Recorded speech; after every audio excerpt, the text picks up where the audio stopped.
Assalomu alaykum, hurmatli obunachilar. Navbatdagi yana 35 kilovatli yuqoridan adon katolimizni, ya'ni Verxniy Gareniya katolimizni Hazarasut tumani Ovshar qishlog'iga yetkazib keldik.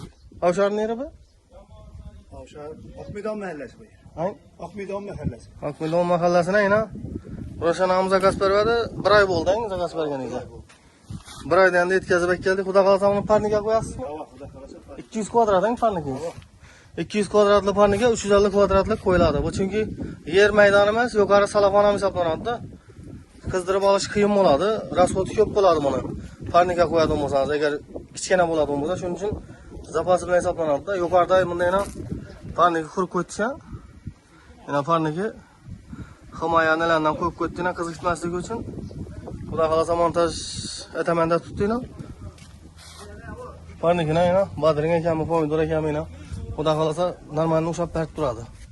Kim shunday xizmatlar qat'iylar kerak bo'lsa, bemalol pastga nomerlar aloqa chiqarasizlar, xudo xolasa yetkazib beramiz. Sog' salomat bo'lasizlar.